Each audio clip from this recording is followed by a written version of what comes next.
আমার এ কি সর্বনাশ হলো! এই বংশের সন্তান কালো আর অসুন্দর হলো। আমার ছেলেটা কত সুন্দর দেখতে। আমাদের বংশের কম বেশি সবাই তো সুন্দর। এরকম একটা কালো ছেলে তুমি কি করে জন্ম দিলে? মা, আমার শিশু ছেলেকে নিয়ে একটাও বাজে কথা বলবেন না। কালো হোক সাদা হোক, আমি পেটে ধরেছি, ও আমার সন্তান। আপনি কেমন দাদি যে নিজের নাতিকে নিয়ে এমন কথা বলেন? মুখ পড়ি তুই চুপ কর। তুই কালো বলে বাচ্চা কালো হয়েছে। আজকে যদি আমার ছেলেকে সুন্দর দেখে বিয়ে করাতাম তাহলে সুন্দর বাচ্চাই হতো। আপনিও তো কালো, তাহলে আপনার ছেলে সুন্দর হয়েছে কিভাবে? দেখুন মা, সৃষ্টিকর্তার যেভাবে ইচ্ছা তিনি সেভাবে মানুষ বানান। আপনি আর কোনোদিন আমার ছেলেকে নিয়ে আজে বাজে কথা বলবেন না। যত বড় মুখ না তত বড় কথা। থাক তুই তোর কালো ছেলেকে নিয়ে।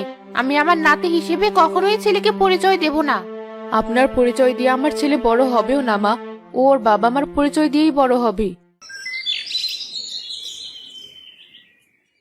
বাহির থেকে চেঁচামেচি শোনা যাচ্ছে। আজকে আবার তোমরা কি নিয়ে ঝগড়া বাঁধিয়েছ? তোমাদের শাশুড়ি আর বউয়ের জ্বালায় তো গ্রামে থাকা যাবে না। ঘরে গিয়ে দেখ, ওই কালো ছেলেকে কোলে নিয়ে বসে আছে তোর বউ। তার তো আবার রাজপুত্র হয়েছে, যাকে একবার দেখলে আর দেখতে ইচ্ছে করে না। এ ছেলেকে নিয়ে আবার মুখে মুখে তর্ক করে। মা, তুমি আবার আমার ছেলেকে নিয়ে এসব আজে বাজে কথা বলা শুরু করেছো? তোমাকে কতদিন বলেছি আমার ছেলেটাকে নিয়ে এসব বাজে কথা বলো না। বাবা হিসাবে তো আমারও শুনতে খারাপ লাগে। তুই কি চোখের মাথা খেয়েছিস? এই ছেলেকে দেখলে কি কেউ বলবে তুই বাচ্চার বাবা? মা, এত বছর পরে বাবা হয়েছি, এতে আমি আল্লাহর শুকরিয়া আদায় করি। ও আমাদের বংশের প্রদীপ। হ্যাঁ, এই ছেলে নাকি বংশের প্রদীপ? এই ছেলে হলো বংশের অন্ধকার। দেখতে পাচ্ছিস না গায়ের রং কেমন? ছেলেটা জন্মানোর পর থেকেই তোমার মা এসব বাজে বাজে কথা বলে। তুমি তোমার মাকে ভালো করে বোঝাও, আমার ছেলেকে নিয়ে যেন আর কোনো বাজে কথা না বলে, তাহলে কিন্তু অশান্তি হবে। আমি আর তোদের এই ছেলেকে নিয়ে কোনো কথা বলছি না। তোদের রাজপুত্র ছেলেকে নিয়ে বসে থাক। শ্রাবণ বাবা মায়ের আদর যত্নে বড় হতে থাকে।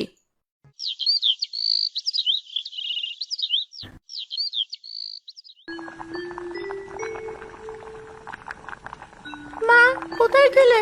তাড়াতাড়ি ভাত দাও দেখি। আমি মাঠে ফুটবল খেলতে যাব। কি বলছিস তুই পাগলের মতো?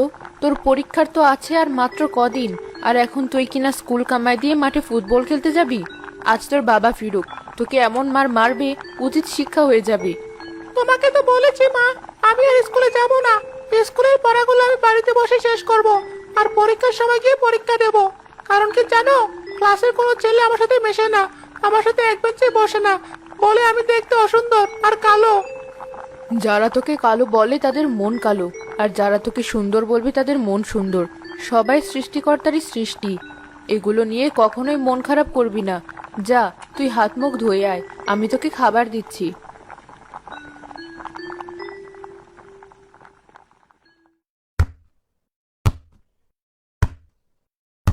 এই খোকন, তুই একা একা ফুটবল খেলছিস? চল, আমিও তোর সাথে খেলি। আমরা দুজন মিলে একসাথে খেলবো। না না, আমি তোর সাথে খেলবো না। তোর সাথে খেলতে মা আমাকে নিষেধ করেছে। তোর সাথে খেলতে দেখলে মা বকা দিবে। কেন? আমি আবার কি করেছি? আমার সাথে খেলতে দেখলে কাকিমা তোকে বকবে কেন? আমি কি কখনো তোর সাথে ঝগড়া করি? তুই তো আমার খুব ভালো বন্ধু। দেখ শ্রাবণ, আমি তোর সাথে এত কথা বলতে চাই না। আমি আজকে কেন, তোর সাথে আর কোনোদিনই খেলবো না। আর তুই আমার বন্ধু না। তোর মতো কালো ছেলে আমার বন্ধু হতে পারে না। কি বললি তুই? তুই আমাকে কালো বললি? দেখাচ্ছি তোকে মজা। ও মা, শ্রাবণ আমাকে মেরে ফেললো। শ্রাবণ আমাকে কামড় দিয়েছে, আমার ফুটবল নিয়ে ফেলে দিয়েছে।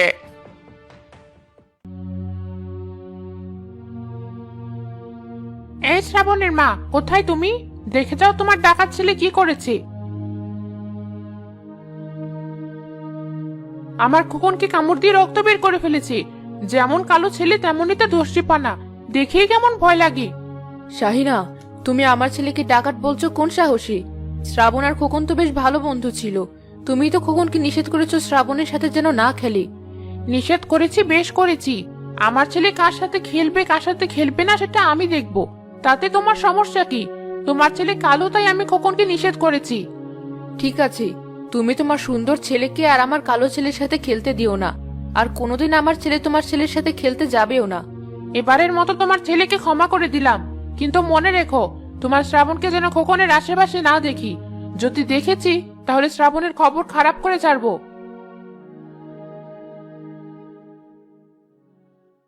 শ্রাবণ, আমার লক্ষ্মী সোনা, আয় ঘরে যাই। এসব ছেলেদের সাথে তোর আর খেলার দরকার নেই। এদের গায়ের উপরে চামড়াটা শুধু ফর্সা, আর ভেতরেরটা একেবারে কালো কুৎসিত। তুই আমার লক্ষ্মী ছেলে। দেখলে তো মা, তোমাকে বলেছিলাম না আমাকে কেউ পছন্দ করে না। এবার মিললে তো আমার কথা। আজকের পর থেকে আমি আর কখনো বাইরে বের হব না মা, ঘরের মধ্যে খেলা করব। কেন বাইরে বের হবি না বাবা? আজকে থেকে তুই আমার সাথে খেলবি। আমি তোর একমাত্র খেলার সাথী। আমি কাউকে আর কথা শোনাতে দেব না তোকে।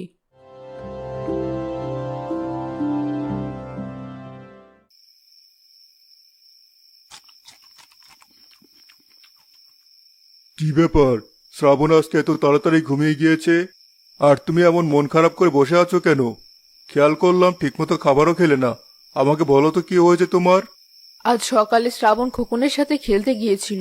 খোকন শ্রাবণকে খেলায় নেয়নি, কারণ ওর মা নাকি নিষেধ করেছে। খোকন শ্রাবণকে কালো বলায় শ্রাবণ খোকনের হাতে কামড় দিয়েছে। এত কিছু হয়ে গেছে, আমি বাড়ি ফেরার সাথে সাথে কেন তুমি আমাকে বললে না? আমরা দুজন ছাড়া ছেলেটাকে কেউ পছন্দ করে না।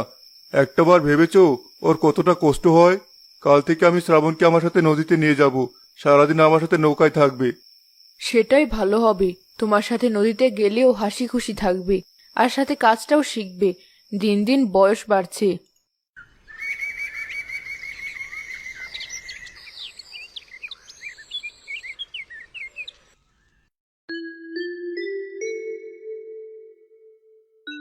বাবা, আমাকে কোথায় নিয়ে যাচ্ছ বলো তো? মা বললো তুমি নাকি আমাকে নিয়ে নৌকায় বেড়াতে যাবে। হ্যাঁ বাবা, আজ থেকে প্রতিদিন তুই আমার সাথে নৌকায় যাবি।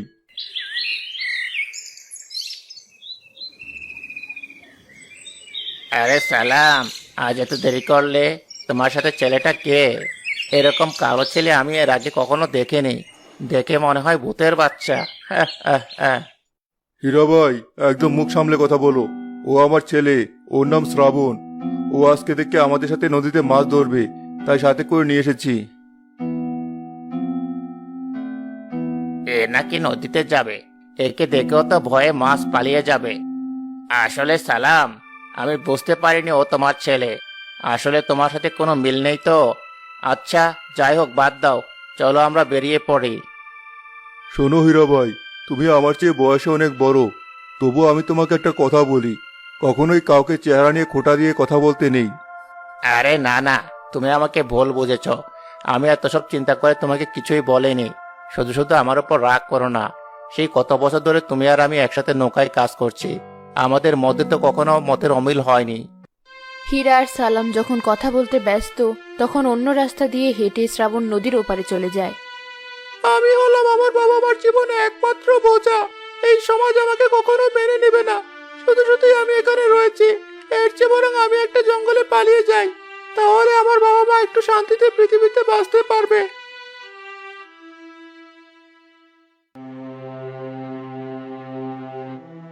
এই ছেলে, কে তুমি? এই ভর দুপুরে গাছের নিচে বসে আছো কেন? কোন গ্রাম থেকে এসেছো তুমি? আগে তো কখনো তোমাকে এই গ্রামে দেখিনি। আমার নাম শ্রাবণ, আমি চাঁদপুর গ্রামে থাকি। বাবার সাথে নদীতে গিয়েছিলাম মাছ ধরার জন্য, কিন্তু সেখান থেকে পালিয়ে এসেছি। এই গাছের নিচে বসে আছি। বাবার সাথে মাছ ধরতে বেরিয়েছিলে, বেশ ভালো কথা, কিন্তু সেখান থেকে পালিয়ে এই গ্রামে এসে কেন বসে আছো? তোমার কি কোনো সমস্যা হয়েছে? সমস্যা হলো আমি অনেক কালো। এটা তুমিও দেখতে পাচ্ছ।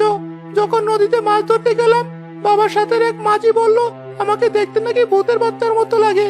তারপর সে চুপি চুপি বলল আমাকে দেখে নাকি মাছও ভয়ে পালিয়ে যাবে। তাই আমি সেখান থেকে চলে এসেছি। বুঝতে পেরেছি। আচ্ছা, তুমি এখানে বসো, আমি তোমাকে একটা বাঁশি বাজিয়ে শোনাই, তাহলে তোমার মন ভালো হয়ে যাবে। বাঁশির সুর সকল দুঃখ কষ্ট দূর করে দেয়।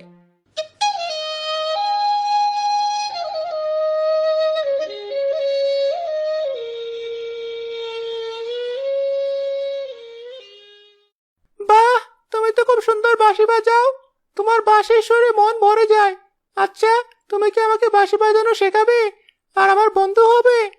ঠিক আছে শ্রাবণ, আজকে থেকে আমরা দুইজন বন্ধু, আর আমি তোমাকে বাঁশি বাজানো শেখাবো। তাহলে বাড়ি ফিরে যাও, আগামীকাল আবার এসো, আমি এখানে তোমার জন্য অপেক্ষা করব। এদিকে শ্রাবণের বাবা তাকে খুঁজতে খুঁজতে পাগলের মতো বাড়ি ফিরে এলো। শ্রাবণ, আমার লক্ষ্মী শোনা ছেলে, কোথায় গেলি তুই?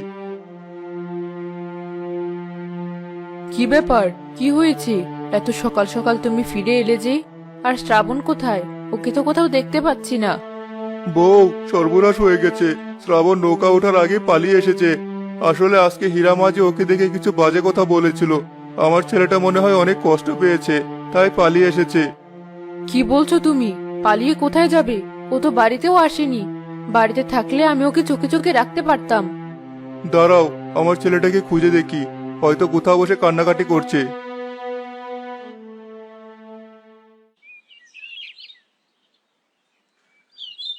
শ্রাবণ, তুই নাকি নৌকা থেকে পালিয়ে গিয়েছিলি? তোর বাবা তোকে খুঁজতে খুঁজতে পাগল হয়ে গেছে। কোথায় ছিলি? মা, ওই মাঝি বাজে বাজে কথা বলছিল।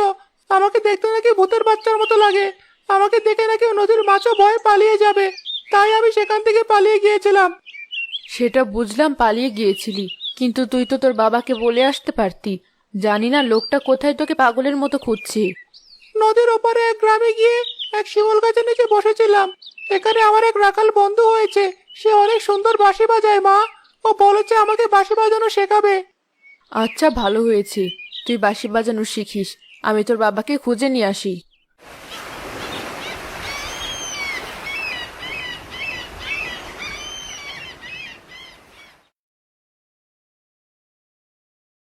কি ব্যাপার বন্ধু, তোমার আসতে এত দেরি হলো? আমি সেই কখন থেকে তোমার জন্য বসে আছি। আসো বসো, তোমাকে বাঁশি বাজানো শেখাই। তুমি কিছু মনে করো না বন্ধু, দূরের পথ তো, আসতে দেরি হয়ে গেল। এরপর থেকে তাড়াতাড়ি আসবো। শ্রাবণ, দেখো, তোমার বাঁশির সুরে তুমি সব পশু পাখিকে নিয়ন্ত্রণ রাখতে পারবে। কি যে বলো বন্ধু, তোমার থেকে ভালোবাসি আমি কোনোদিনও বাজাতে পারবো না। বন্ধু, আজকে তুমি যাই, আবার দেখা হবে। ঠিক আছে বন্ধু, যাও। আমিও যাই, গরুগুলোকে খাওয়াতে হবে।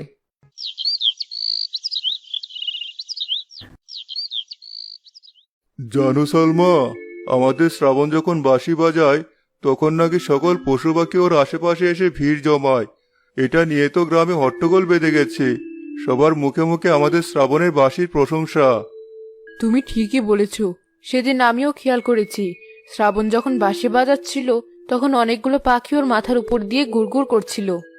আমার মনে হয় আমাদের শ্রাবণ যদি বনে গিয়ে বাঁশি বাজায় তাহলে বাঘ ভাল্লুক সিংহ সব এসে ওর পাশে বসে থাকবে। হয়েছে হয়েছে, আর নিজের ছেলের প্রশংসা করতে হবে না। এবার খাওয়া শেষ করে তাড়াতাড়ি নদীতে যাও। বাবা, আজ থেকে তোমাকে আর নৌকায় যেতে হবে না। আমি নৌকায় কাজ করব। তোমার যথেষ্ট বয়স হয়েছে, এখন তোমার নৌকা যাওয়ার সময় নয়, তোমার বিশ্রাম নেওয়ার সময় হয়েছে। আমি তোমাকে আর কাজ করতে দেব না। দেখেছো আমাদের শ্রাবণ কত বড় হয়েছে, কত দায়িত্ববান হয়েছে। ঠিক আছে বাবা, আজ থেকে তুই নৌকায় যাবি, তোর বাবাকে আমি আটকে রাখবো। চেয়ারম্যান সাহেব, গ্রামের অবস্থা একদম ভালো না। ফসলের প্রচন্ড ঘাটতি চলছে। ইঁদুরের দল সবকিছু খেয়ে শেষ করে ফেলেছে। জানি জানি, সবকিছুই জানি। তাই তো শহরে যাচ্ছি ইঁদুর মারার ওষুধ কেনার জন্য। এর আগেও কয়েকবার ওষুধ দিয়েছি, কিন্তু কোনো লাভ হচ্ছে না। ইঁদুরগুলো কেন জানি মারছে, কোথাও যাচ্ছে না। চেয়ারম্যান সাহেব, যদি এমন অবস্থা চলতে থাকে তাহলে গ্রামে দুর্ভিক্ষ দেখা দেবে। অনেক গ্রামবাসী না খেয়ে মরে যাবে। জানি না সৃষ্টিকর্তা এই খারাপ অবস্থা থেকে কি করে আমাদের রক্ষা করবেন। কোনো উপায় আছে কিনা সেটাও জানি না। চেয়ারম্যান সাহেব, আপনি যদি অনুমতি দেন তাহলে আমি আপনাকে একটা উপায় বলতে পারি। আমি জানি কি করে এই ইঁদুরগুলোকে দূর করতে হবে। আরে তুই কে? সামান্য নৌকার মাঝি, তুই কেন আমাদের মধ্যে কথা বলছিস? কে ইঁদুর তাড়াবে? তুই? অবশ্যই তোর যা চেহারা, তোকে ইঁদুর দেখেই ভয়ে পালিয়ে যাবে। সবর, তোমাকে কতদিন বলেছি মানুষের চেহারা নিয়ে আজে বাজে কোনো মন্তব্য করবে না। ঠিক আছে, তুমি বলো কি করলে এই ইঁদুরগুলো গ্রাম থেকে দূর হবে। সত্যি যদি তোমার কোনো উপায় জানা থাকে তাহলে আমি তোমাকে পুরস্কৃত করব। আসলে চেয়ারম্যান সাহেব, আমি একটু অল্প বাঁশি বাজাতে পারি। আমার বাঁশির সুর সম্পূর্ণ অন্যরকম। এই সুরের কারণে ইঁদুরগুলো পালিয়ে যাবে।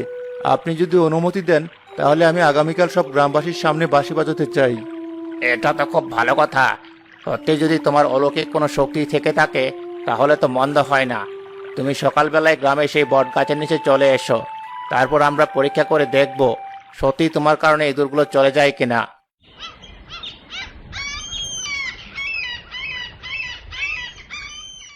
পরের দিন সকালবেলা সব গ্রামবাসী পুরনো বটগাছের নিচে জড়ো হলো। প্রিয় গ্রামবাসীরা, আপনারা সবাই জানেন আমাদের গ্রামের অবস্থা এখন অনেক খারাপ। ইঁদুরের অত্যাচারে সব ফসল নষ্ট হয়ে যাচ্ছে। এই ফসল রক্ষা করার মতো আমার হাতে কোনো উপায় নেই, কিন্তু শ্রাবণ সে জানে কি করে বাঁশির সুর দিয়ে ইঁদুর তাড়াতে হয়। সত্যি যদি সে ইঁদুর তাড়াতে পারে তাহলে তাকে 1,00,000 টাকা পুরস্কার দেওয়া হবে। বাবা শ্রাবণ, আজ তোকে যোগ্যতার প্রমাণ দিতেই হবে। তুই আজকে প্রমাণ করবি গায়ের রং কালো হলেও তুই সবার চেয়ে আলাদা। তোমাদের দোয়া নিয়েই আমি বাঁশি বাজাচ্ছি। দেখো সব ইঁদুর কিভাবে পালিয়ে যায়।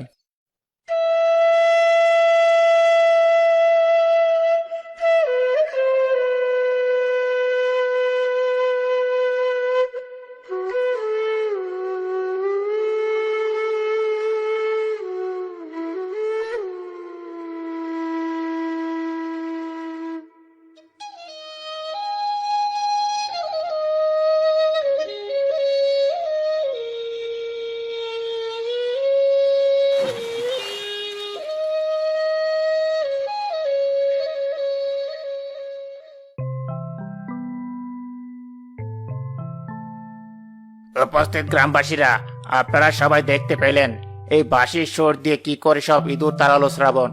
সবাই শ্রাবণের এই অসামান্য কাজের জন্য হাততালি দিন, আর আমি তাকে এখনই পুরস্কারের টাকাটা তুলে দিচ্ছি। আয় শ্রাবণ, আমার বুকে আয়, আমার লক্ষ্মী ছেলে। তুই আজকে আমার সম্মান রক্ষা করেছিস, গ্রামবাসীর কাছে আমার মুখ উজ্জ্বল করেছিস।